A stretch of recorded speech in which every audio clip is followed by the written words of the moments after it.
Bismillahirrahmanirrahim. Assalamualaikum warahmatullahi wabarakatuh. Waalaikumsalam warahmatullahi wabarakatuh.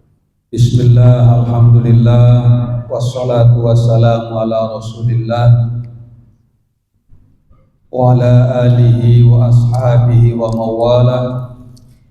La hawla wa la quwwata illa billah, amma ba'dah. Bapak-bapak, saudara-saudara, jamaah Majlis Taklim Al-Ahsa rahimakumullah yang saya hormati dan saya muliakan. Puji syukur alhamdulillah atas segala nikmat dan karunia yang Allah limpahkan kepada kita, sehingga pada malam hari ini kita kembali hadir dalam majlis Taklim Al-Ahsa bersama-sama membaca kalimah-kalimah thayyibah, bersolawat kepada baginda Rasulullah sallallahu alaihi wasallam, membaca tasbih, tahmid, takbir dan tahlil, serta doa dan munajat kepada Allah Subhanahu wa taala, dan kirim doa untuk para ahli kubur kita, khususnya para ahli kubur Sohibul Hajah Bapak Sutrisno. Mudah-mudahan para ahli kubur di alam kubur mendapatkan tempat yang terbaik di sisi Allah Subhanahu wa taala, di taman surga, diampuni segala dosa dan kesalahannya, diterima segala amal kebajikannya, dan mudah-mudahan kita yang ditinggalkan dapat beramal, beribadah secara istiqomah, dan seandainya nanti kita menyusul mereka, mudah-mudahan dalam keadaan husnul khotimah. Amin. Amin Allahumma amin. Jadi sekarang saat ini sudah ada dua alam, alam dunia dan alam kubur, atau alam kubur yang disebut dengan alam barzakh. Bedanya ketika kita di dunia masih bisa beramal, masih bisa bekerja, masih bisa berdoa, sedangkan para penduduk kubur sudah tidak bisa beramal, sudah tidak bisa melaksanakan ibadah. Mereka hanya nunggu saatnya kiamat, dan juga nunggu doa, kiriman doa dari para ahli waris kaum muslimin yang masih hidup. Jadi barzakh menanti itu satu, menanti kiriman, yang kedua menanti hari kiamat atau hari kebangkitan. Itulah pentingnya kita selalu mendoakan mereka di setiap habis sholat, terutama untuk para ahli kubur kita, orang tua kita yang sudah mendahului kita. Dan juga doa untuk keluarga, mudah-mudahan keluarga dari Bapak Sutrisno, keluarganya menjadi keluarga yang sakinah, mawadah, warahmah. Putra-putrinya dan cucu-cucunya mudah-mudahan menjadi generasi-generasi yang solih dan solihah. Amin Allahumma amin. demikian pula mudah-mudahan putra putri kita semuanya, insyaallah. Amin Allahumma amin. Jamaah rahimakumullah, pada kesempatan malam hari ini kita akan melanjutkan kajian kitab Tanbihul Ghafilin, kitab yang isinya adalah nasihat-nasihat untuk menjadi pengingat para hamba yang sering lupa. Karena memang manusia itu tempatnya lupa, bahkan dikatakan tempatnya salah dan lupa. Itulah sebabnya Allah Maha Pengampun, karena tahu kalau makhluknya yang namanya manusia senangnya salah dan lupa, maka Allah pun akan mengampuninya. Ampunan Allah Subhanahu wa taala lebih banyak, pemaafan Allah Subhanahu wa taala lebih banyak. Sehingga seberapapun kita berbuat salah, seberapa besar pun kita berbuat dosa, asal mau kembali, bertobat, minta maaf kepada Allah Subhanahu wa taala, Allah Subhanahu wa taala Ghafurur Rahim, Maha Pengampun lagi Maha Penyayang. Maka silakan bapak-bapak berbuat dosa dan berbuat salah, tapi jangan lupa tetap bertobat. Sebaik-baik orang yang salah, sebaik-baik orang yang berdosa adalah menyadari kesalahan dan dosanya lalu bertobat kepada Allah Subhanahu wa taala. Jamaah rahimakumullah, kemarin Abu Dzar Al-Ghifari berpesan kepada kita antara lain bahwa jadikanlah perkataan kita menjadi dua bagian. Jadikan dua bagian saja, jangan sampai ada bagian yang ketiga. Karena bagian yang ketiga itu pasti mendatangkan madarat, tidak akan mendatangkan manfaat. Maka cukup dibagi menjadi dua.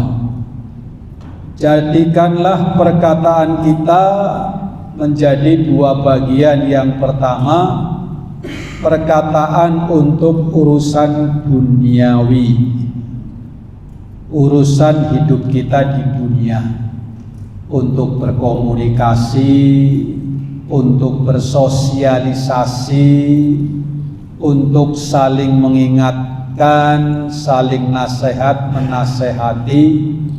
Kalau kita sebagai pedagang, ya digunakan untuk transaksi yang benar.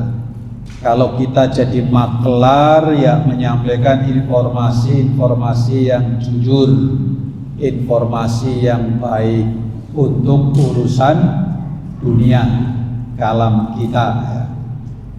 Yang kedua, bagian yang kedua perkataan kita adalah untuk perkataan yang memberi manfaat untuk urusan akhirat. Untuk urusan akhirat, kalimat yang keluar dari lisan kita, kata-kata yang keluar dari lisan kita, dari mulut kita, hendaknya yang memberi manfaat untuk kepentingan kita hidup di akhirat, di akhirat. Untuk membaca Al-Quran, untuk berzikir, untuk membaca sholawat, untuk membaca kalimah-kalimah thayyibah, untuk mengingatkan, memberikan nasihat dan lain sebagainya. Jangan ada bagian yang ketiga, Karena kalau bagian yang ketiga pasti akan mendatangkan madharat. Untuk dunia tidak membawa manfaat, untuk akhirat juga tidak membawa pahala, bahkan akan mendatangkan dosa. Kalam seperti apa, perkataan seperti apa? Perkataan-perkataan satu yang mengandung dusta. Yang kedua, perkataan ghibah, menceritakan aib orang lain walaupun itu benar. Kemudian namimah. Namimah itu adalah mengadu domba, mengadu-adu. Jadi kalau ada orang satu kemudian diadu dengan orang lain, itu namanya adu domba, walaupun bukan domba, walaupun itu sesama manusia ya. Jadi alhamdulillah kalau kita di sini tidak ada domba ya. Namimah ya. Dan juga jangan untuk menfitnah ya, menfitnah. Ingat bahwa menfitnah itu dosanya lebih besar daripada membunuh. Al fitnatu asyaddu minal qatl ya. Karena kalau fitnah, kalau membunuh paling membunuh satu yang kena ya satu ya. Tapi kalau memfitnah bisa membunuh satu keluarga, bisa membunuh satu kaum, bahkan bisa membunuh satu kampung ya. Itu kalau fitnah. Jadi sekali lagi, bagilah perkataan kita yang pertama untuk urusan dunia kita, yang kedua untuk urusan akhirat supaya mendatangkan pahala. Jangan dibagi tiga, karena yang ketiga itu pasti mendatangkan madharat, tidak akan memberikan manfaat. Nah, begitu pentingnya menjaga perkataan, menjaga lisan. Ini ada nasihat dari Nabi Isa ibnu Maryam. Bismillahirrahmanirrahim. Wa dzukira an Isa bin Maryam alaihissalam, alaihi salatu wassalam. Nah, jamaah rahimakumullah. Jadi menjaga lisan, menjaga perkataan itu memang tradisi para nabi, para rasul, atau dengan kata lain itu ajaran para nabi dan rasul sejak dulu itu. Jadi umat-umat para nabi, para rasul itu diperintahkan supaya menjaga lisan dengan baik. Contohnya ini Nabi Isa. Wa dzukira an Isa bin Maryam alaihi salatu wassalam annahu qala. Nabi Isa bin Maryam berkata, la tuksirul kalam, janganlah kamu memperbanyak kalam.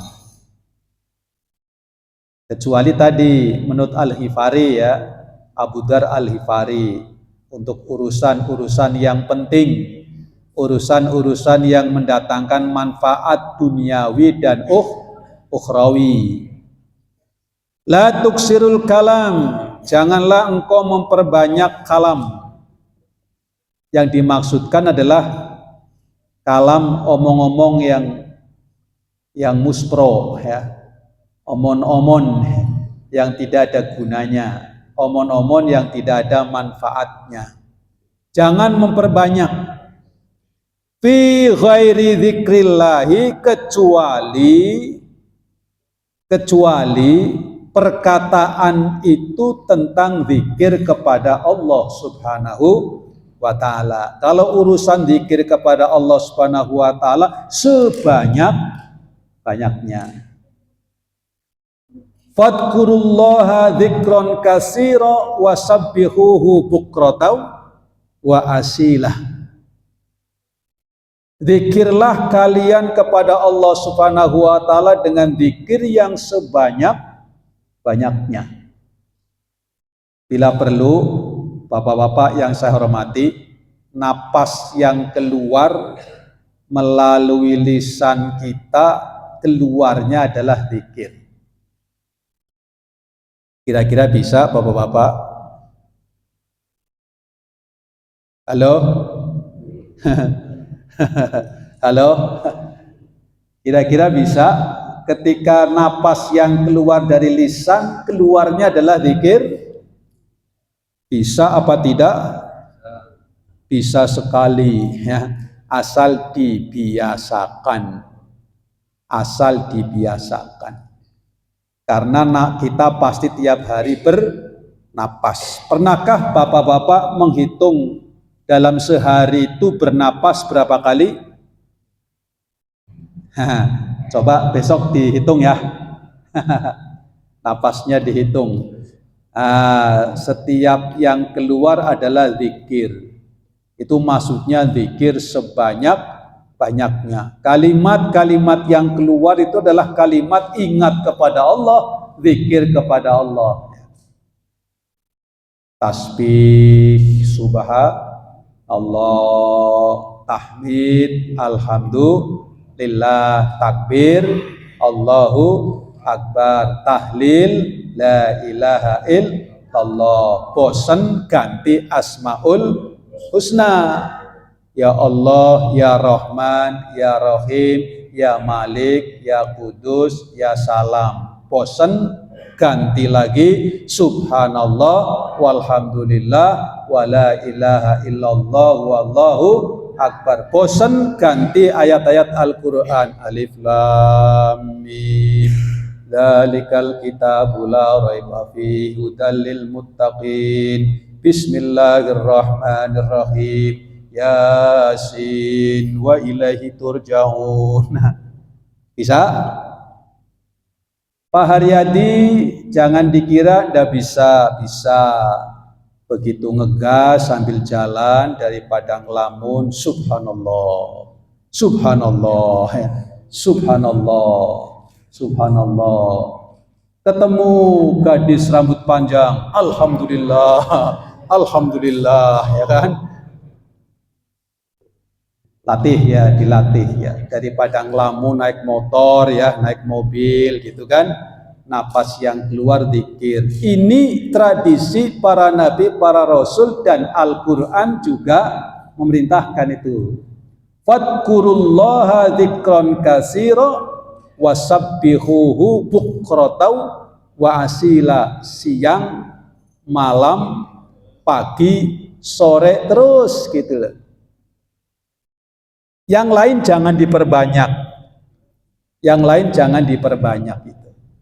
Kalau mau diperbanyak adalah zikir kepada Allah Subhanahu wa ta'ala. Kalau memperbanyak kalam, kalau memperbanyak perkataan, fatak suwaqulubukum, maka hati kalian itu akan keras. Hati kalian akan keras. Dan hati kalau keras itu lebih keras daripada batu. Kalau batu sekeras batu bisa dipecah. Tapi hati yang keras tidak bisa dipecah. Kecuali mati ya, kecuali mati. Karena yang bisa mecah hanya Allah Subhanahu wa ta'ala. Tapi sebesar batu kayak apa bisa terpecah itu. Nah, ternyata banyak kalam itu menjadikan hati itu keras, ya, atos, ya, atos. Nah, hati kalau sudah atos itu sulit dinasehati, sulit diingatkan malah balik nyalahke gitu ya, nyalahke. Nah, ingat wal qalbul qasi ba'idu minallah. Hati yang keras, hati yang atos itu jauh dari Allah Subhanahu wa ta'ala. Artinya apa? Kalau hati yang keras itu sulit dibenarkan. Sulit diingatkan untuk kembali ke jalan yang benar karena ngakunya merasa dirinya yang benar ya. Merasa dirinya yang paling benar sehingga sulit untuk diingatkan. ingatkan. Itu kalau hatinya atos ya. Walakin la ta'lamun, tapi ingat yang demikian kalian tidak ingat, tidak tahu, tidak paham. Jadi ternyata kerasnya hati itu bisa terbentuk karena banyak ngomong ya, karena banyak kata ya. Kecuali kalau katanya itu adalah zikir kepada Allah Subhanahu wa taala, hatinya semakin lembut. Dan hati kalau sudah lembut itu mudah menerima kebenaran, mudah mendapatkan nasihat, dan selalu ingat kepada Allah Subhanahu wa taala. Insyaallah jamaah Al-Aqsa hatinya lembut-lembut. Amin Allahumma amin. Insyaallah hatinya lembut-lembut semuanya, selalu dekat dengan Allah Subhanahu wa taala, mudah untuk beramal soleh, dan insyaallah juga mudah masuk surga. Amin Allahumma amin. Sekian, assalamualaikum warahmatullahi wabarakatuh. Waalaikumsalam warahmatullahi wabarakatuh. Alhamdulillahirabbil alamin. Demikian rangkaian pengajian atau doa bersama yang telah kita ikuti bersama-sama, yang mana doa-doa yang kita baca kita tujukan kepada hajat dari beliau Bapak Sutrisno Suraya. Mudah-mudahan hal yang menjadi hajat beliau dikabulkan oleh Allah Subhanahu wa taala. Amin ya rabbal alamin. Dan juga melalui bahasa yang telah disampaikan oleh guru kita di mudah-mudahan ada guna dan manfaat